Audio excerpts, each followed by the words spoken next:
आज ही Doubtnut app download करें। Doubtnut पर होगा अब आपके सभी मैथ्स, केमिस्ट्री, फिजिक्स और बायोलॉजी डाउट्स का सफाया। बस अपने क्वेश्चन की फोटो खींचो, उसे क्रॉप करो और तुरंत वीडियो सोल्यूशन पाओ। Download now.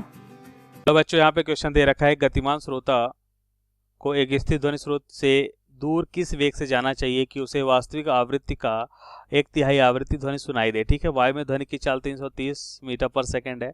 तो ऐसा कर लेते हैं बच्चों, यहाँ पे स्रोत है, ठीक है, और स्रोत हम मान लेते हैं कि इसका वेग 0 है। ठीक है, इसे हम वी से लिखते हैं। और एक श्रोता है बच्चों, इसे हम वी नॉट वेग से लिखते हैं और इसका वेग हमें मालूम करना है। और जब ये गति करता है बच्चों, तो हम क्या देख रहे हैं कि इसका वास्तविक आवृत्ति एफ है, जो इसको आभासी आवृत्ति कितना हो जाता है बच्चों, वास्तविक आवृत्ति का 1/3 हो जाता है। ठीक है बच्चों, तो ये बात हम समझ गए। तो इसका मतलब आवृत्ति कम हो रहा है। आवृत्ति कम होने का मतलब ये है कि यदि ये ध्वनि से दूर जाएगा तो क्या होगा बच्चों, इससे ज्यादा ध्वनि, या ऐसा कह सकते हैं बच्चों कि अब ये क्या होता है बच्चों की जो श्रोता है वो ध्वनि की ओर जाता है तो ध्वनि ज्यादा सुनाई देगी, ज्यादा आवृत्ति सुनाई देगी। जब ये श्रोता जो है ध्वनि से या स्रोत से दूर जाता है तो इसे कम ध्वनि सुनाई देगी, इसका मतलब इसे आवृत्ति भी कम सुनाई देगी। और आवृत्ति कम हो रही है, इसका मतलब इसका जो वेग है या दिशा है वो क्या हो जाएगा बच्चों, स्रोत से दूर हो जाएगा। ठीक है, अच्छा, इसकी जो आभासी आवृत्ति है उसको हम डॉपलर प्रभाव से हम देखते हैं, फार्मूला डॉपलर सूत्र से होता है एफ डैश इक्वल टू होता है एफ v प्लस माइनस क्या होता है बच्चों, v not upon again v plus minus V S होता है। ठीक है बच्चों, इतनी बात हम समझ पा रहे हैं। अब यहाँ पे देखिए बच्चों, यहाँ पे हम वैल्यू पुट कर सकते हैं, क्या इसे हम लिख सकते हैं F dash by F equal to 1/3।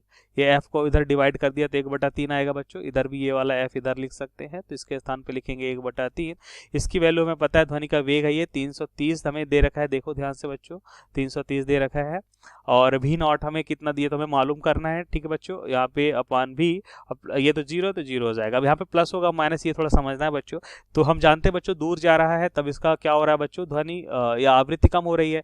तो अगर हम बात करते हैं एफ डैश की, तो एफ डैश देखो, अगर यहाँ पे हम माइनस करेंगे तो ये वैल्यू हो जाएगी कम, ऊपर वाली वैल्यू हो जाएगी कम, तो इसका मतलब हो जाएगा बच्चों ये कम।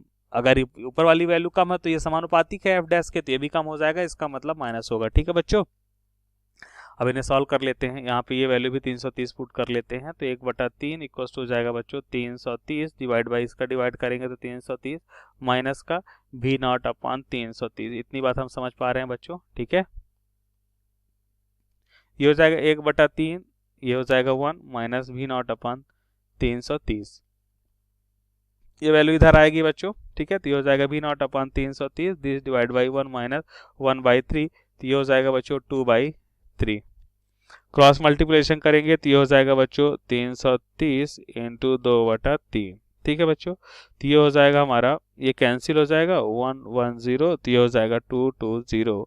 तो वी नॉट हो जाएगा बच्चों 220 मीटर पर सेकेंड, तो ये हो जाएगा बच्चों हमारा आंसर। ठीक है, और इसकी दिशा की अगर हम बात करें तो ये स्रोत से दूर जाएगा तभी से आवृत्ति कम होगी। ठीक है बच्चों, थैंक यू बच्चों।